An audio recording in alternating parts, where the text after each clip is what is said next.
Pada kesempatan kali ini kita akan mempelajari termokimia. Termokimia merupakan bagian dari termodinamika, yaitu ilmu yang mempelajari perubahan energi yang menyertai perubahan kimia dan fisika. Sedangkan termokimia itu sendiri lebih khusus adalah bagaimana mengamati, mengukur, dan memprediksi perubahan energi, baik pada perubahan kimia maupun perubahan fisika. Contoh perubahan kalor pada proses perubahan kimia, yaitu pada pembakaran gas metana dengan reaksi CH4 ditambah 2O2 menghasilkan CO2 ditambah 2H2O dan menghasilkan juga 890 kJ energi. Nah, pada peristiwa itu reaksi CH4 ditambah O2 menjadi CO2 sama H2O itu kalau kita gambarkan ke dalam grafik seperti ini, seperti pada gambar ini. Jadi awalnya CH4 ditambah O2 itu energinya di atas gini kira-kira. Kemudian dibutuhkan energi untuk mencapai kompleksnya. Kemudian bereaksi dan pada akhir reaksi justru terbentuk CO2 sama H2O yang energinya di bawah energi reaktan, yaitu CH4 sama H2O sama O2. Jadi ada terjadi perlepasan energi sebesar 890 kJ. Segini yang grafik merah ini. Kira-kira gambaran perubahan energi pembakaran CH4 adalah seperti grafik tersebut. Contoh juga perubahan kalor pada proses perubahan fisika. Misalnya perubahan es menjadi cair, itu dituliskan seperti berikut. H2O solid asalnya berwujud padat, ya, es, kemudian mendapatkan energi sebesar 6,02 kJ, maka dia berubah menjadi H2O dalam wujud cair. Kalau yang tadi CH4 dengan O2 itu perubahan kimia, ini perubahan fisika. Sekarang kita teruskan dengan perubahan entalpi. Jadi nanti kita akan sering menghitung energinya dalam sebagai perubahan entalpi. Yang dimaksud dengan perubahan entalpi atau delta H adalah jumlah panas yang dipindahkan ke dalam atau keluar sistem bila terjadi perubahan kimia atau fisika pada tekanan konstan atau Qp. Bagaimana mengukur entalpi? Alat yang cukup sederhana untuk mengukur entalpi yaitu adalah sebuah kalorimeter seperti gambar seperti berikut ini. Jadi ada gelas, kemudian ini polistiren, jadi mangkok polistiren, kemudian ada tutupnya juga, ada lubang yang diisi dengan ditancapkan ke sana termometer, dan ada pengaduk juga. Nah, ini contoh kalorimeter yang sederhana. Nanti perubahan energi yang terjadi di dalam sistem ini, ya, di dalam wadah ini teramati dengan perubahan skala di temperaturnya ini, baik naik ataupun turun. Kalau naik berarti ada sesuatu energi yang dilepas sehingga si termometernya akan mengamati perubahan temperaturnya, kenaikan temperaturnya. Sekarang kita akan teruskan dengan persamaan termokimia. Apa itu yang dimaksud dengan persamaan termokimia? Persamaan termokimia itu ya persamaan reaksi kimia sebenarnya yang sudah setara, tetapi dilengkapi dengan nilai perubahan entalpi delta H. Contoh pembakaran gas metana, CH4 ditambah 2O2 menjadi CO2 ditambah 2H2O, wujudnya ini ada semua ya, ini harusnya G, ini gas, wujud gas kecil ini G nya, ditambah 890 kJ. Jadi pada reaksi ini sejumlah energi yaitu 890 kJ dilepaskan. Nah, lepasnya energi ini juga bisa menyebabkan penulisan ini tidak harus energi ditulis di sini tapi dipisah, sehingga dia bisa ditulis sebagai CH4 wujud gas ditambah O2 wujud gas menjadi CO2 wujud gas ditambah H2 wujud cair. Energi yang lepas tadi dinyatakan dengan delta H minus. artinya lepas sebesar 890 kJ. Contoh lagi, kalau perubahan fisika yang tadi, perubahan es menjadi cair, dituliskan H2O solid ditambah 6,02 kJ menjadi H2O liquid cair. Nah, ini bisa dituliskan energi yang terlibat di dalam reaksi ini bisa dilepas. Karena dia membutuhkan, maka delta H-nya menjadi positif sehingga reaksinya bisa ditulis H2O solid menjadi H2O cair delta H plus 6,02 kJ. Berdasarkan tadi energi yang dilepas atau yang diserap, maka reaksi itu dibedakan menjadi dua, yaitu eksoterm dan endoterm. Suatu reaksi disebut eksoterm kalau sistemnya melepaskan panas, sedangkan endoterm sebaliknya menyerap panas dari lingkungan. Namanya reaksi tadi eksoterm, endoterm. Kalau eksoterm, maka reaktannya mempunyai energi yang lebih tinggi dibandingkan produk. Jadi nanti grafiknya akan gambar naik, kemudian terakhir turun, bahkan di bawah reaktan. Tapi sebaliknya, kalau reaksi endoterm dari reaktan naik kemudian turun, tetapi turunnya tidak sampai melampaui reaktan, sehingga produknya mempunyai energi yang lebih tinggi dibandingkan reaktan. Sekarang kita bahas mengenai macam-macam kalor atau entalpi reaksi. Yang pertama adalah kalor pembentukan atau entalpi pembentukan, ya tepatnya delta HF, dengan F adalah formation pembentukan, yaitu kalor yang dilepas atau dibutuhkan untuk membentuk 1 mol zat dari unsur-unsurnya dalam tanda petik. Catatan bahwa bentuk unsur yang dimaksud adalah A logam sebagai atomnya, misalnya Na, Fe dan sebagainya. Non logam misalnya C, S, kemudian molekul diatomik yang atomnya sejenis yaitu H2, Cl2, O2 dan sebagainya, atau molekul poliatom tapi yang homogen yaitu atomnya sejenis P4, S8, kemudian O3. Nomor 1, H2 wujud gas ditambah Br2 wujud gas menjadi 2 HBr wujud gas, delta H sama dengan min 73 kJ. Oke, sekarang kita lihat apa betul reaksi ini reaksi pembentukan. Kalau kita lihat hasilnya, maka betul-betul ini unsur-unsur dasarnya, ya, maka betul reaksi ini adalah reaksi pembentukan. Jadi kalau reaksi ini pembentukan, maka ada harapan delta H yang tersaji di sini adalah delta HF. Tapi pertanyaannya, apa betul yang terbentuk ini 1 mol? Tidak. Yang terbentuk adalah 2 mol.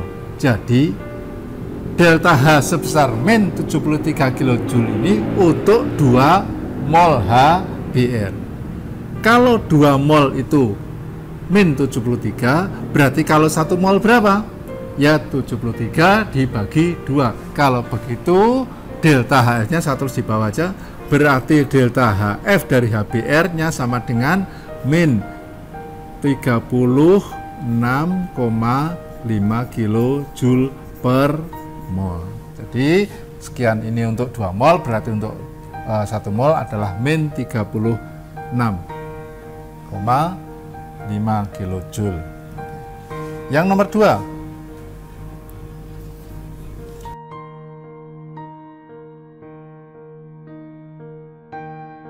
lihat reaksinya dulu. Apa betul reaksi ini pembentukan? Ini dasar. Betul, ini adalah reaksi pembentukan. Pertanyaan selanjutnya, apakah betul yang terbentuk 1 mol? Betul. Berarti delta H ini yaitu sebesar kJ ini berlaku untuk pembentukan 1 mol, sehingga bisa dikatakan delta HF dari H2SO4 adalah sama dengan kJ per mol. Nah, begini.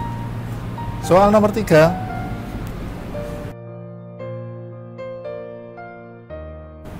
Kalau kemudian ditanya apa betul itu adalah delta HF dan berapa delta HF-nya, kita lihat reaksi ini. Apakah reaksi ini pembentukan H2SO3? Tidak, lah ini bukan unsur dasar, ya.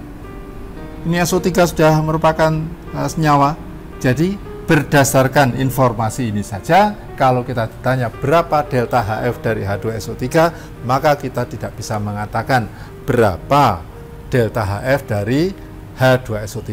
Mengapa tidak bisa? Karena di dalam reaksi yang cuma satu ini loh, bukan unsur dasar. Oke, gitu saya rasa cukup ya. Yang dua adalah kalor penguraian, atau lebih tepat lagi entalpi penguraian, delta HD, yaitu kalor yang dilepas atau dibutuhkan untuk menguraikan satu mol zat menjadi unsur-unsurnya, dalam tanda petik ya ini ya. Contoh, 2NH3 menjadi N2 ditambah 3H2 delta H sama dengan X kilojoule. Ini reaksinya sudah seperti ini. Ada delta H sebanyak X kilojoule. Apa betul delta H disosiasi itu adalah sebesar X? Kita lihat dulu reaksinya. Apakah betul ini reaksi disosiasi? Ya. Dari NH3 terurai menjadi unsur-unsurnya. Dalam tanda petik unsur. N2 sama H2. Tapi pertanyaan berikutnya adalah, apa betul yang terurai itu 1 mol? Ternyata yang terurai ini 2. Jadi 2 mol NH3 yang terurai itu delta H-nya sama dengan X. Nah, kalau 2 saja ini X. Nah, kalau ini 1, maka sini berapa? Mestinya adalah setengah X. Sehingga kita mengatakan delta H disosiasinya adalah sama dengan setengah X kilojoule per mol. Yang ketiga adalah kalor pembakaran atau delta Hc, yaitu kalor yang dibutuhkan atau dilepas untuk membakar 1 mol zat. Perlu diketahui adalah bahwa pembakaran itu adalah reaksi dengan oksigen. Contoh, 3Fe ditambah 2O2 menjadi Fe3O4. Diketahui ternyata delta hanya sebesar 180 kJ. Berapa delta H pembakarannya? Kita lihat reaksi ini. Apa betul reaksi ini reaksi pembakaran? Betul, yaitu Fe dibakar dengan O2 menghasilkan Fe3O4. Delta H-nya 180. Kemudian kita tanya, berapa jumlah Fe yang dibakar? Kalau kita lihat koefisiennya berarti ini berlaku untuk 3 mol. Jadi 3 mol Fe yang dibakar itu delta H-nya 180. Kalau yang ditanya adalah delta H pembakaran, berarti yang dibakar ini kita buat 1 mol. Kalau 3 mol dia 180, kalau 1 mol berapa? Ya mestinya ini dibagi 3, yaitu 60. Jadi delta H pembakaran dari Fe3O4 adalah sama dengan 1/3 kali 180 kilojoule per mol, yaitu sama dengan 60 kilojoule per mol.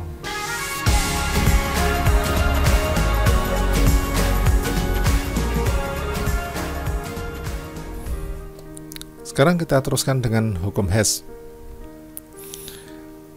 Hukum Hess mengatakan bahwa entalpi atau kalor reaksi tidak bergantung dari prosesnya, tapi bergantung dari bentuk awal atau reaktan dan bentuk akhir atau produknya. Atau dengan kata lain, bahwa entalpi suatu reaksi adalah sama apakah reaksi itu berlangsung satu tahap, itu langsung, atau melalui beberapa tahap. Contoh, reaksi pembentukan CO2 dapat berlangsung satu tahap, yaitu dituliskan sebagai C ditambah O2 menjadi CO2 delta H sama dengan A.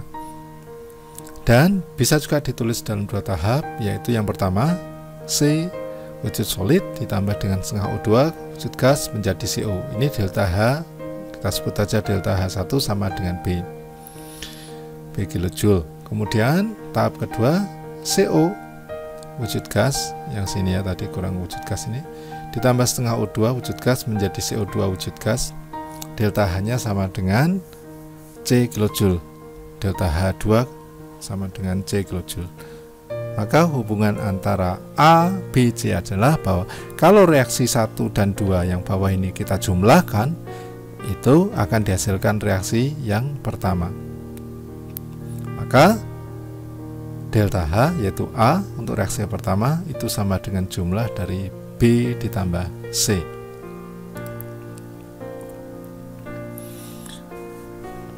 Dalam reaksi umum, kalau PA ditambah QP menjadi RC ditambah SD dengan delta H sekian kilojoule, maka berlaku bahwa delta H untuk reaksi ini adalah jumlah delta HF produk, yaitu C sama D, masing-masing dikalikan dengan koefisiennya, dikurangi dengan delta HF dari reaktan yaitu A dan B, masing-masing dikalikan dengan koefisiennya. Sehingga untuk reaksi di atas, delta H reaksi di atas adalah sama dengan R kali delta HF dari C ditambah S kali delta HF dari D, ini dikurangi reaktannya yaitu delta HF dari A sebanyak P, P kali delta HF A ditambah Q kali delta HF dari B. Contoh, berapa delta H0 dari reaksi ini, reaksi ini ya? Jika diketahui delta HF-nya masing-masing ada. Baik, ini reaksinya sudah ada, saya tulis ulang ya, kemudian delta HF saya tulis ulang di bawahnya juga. Kalau kita mau menghitung delta H suatu reaksi dari suatu reaksi yang diberikan ini, maka kita bisa menggunakan delta HF0 dari masing-masing reaktan dan produk. Kalau kita menggunakan delta HF dari masing-masing produk maupun reaktan, maka delta H suatu reaksi itu jumlah delta HF produk dikurangi delta HF reaktan. Jadi delta H untuk reaksi ini adalah delta HR, saya tulis gini aja ya, sama dengan produknya itu ada NO sama H2O, berarti 4 kali delta HF dari NO ditambah 6 kali delta HF dari H2O dikurangi 4 kali delta HF-nya NH3 ditambah 5 kali delta HF-nya O2. Oke, semua data sudah ada kecuali O2. Loh, nggak ada? Ya, karena memang O2 itu delta HF-nya 0. Maka kita tinggal masukkan angkanya, berarti 4 kali NO ini 90,25 ditambah 6 kali minus min 285,83. Ini untuk produknya dikurangi reaktannya. Reaktannya ada 4 kali delta HF-nya NH3 ditambah ini 0. Ini oke, udah. Nah, kalau kita hitung, ini sudah ada datanya. Oke, saya masukkan angkanya. Delta HF dari NH3 kan sudah ada ya, min 46,11. Ini kalau kita hitung, mudah-mudahan saya tidak salah hitung, itu ketemu min 1169,54 kilojoule. Oke.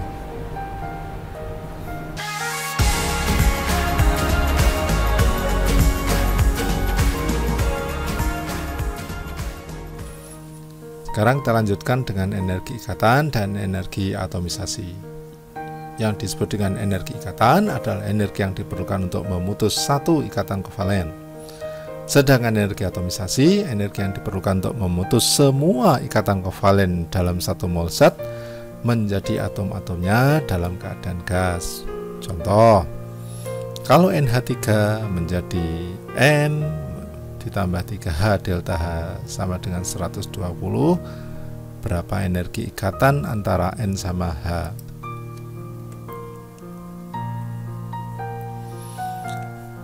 Hubungan antara delta H reaksi dengan energi ikatan dirumuskan sebagai berikut adalah bahwa delta suatu reaksi itu adalah jumlah energi ikatan dari reaktan yang dilepas-lepas ya, kemudian dikurangi dengan jumlah energi ikat ya produk.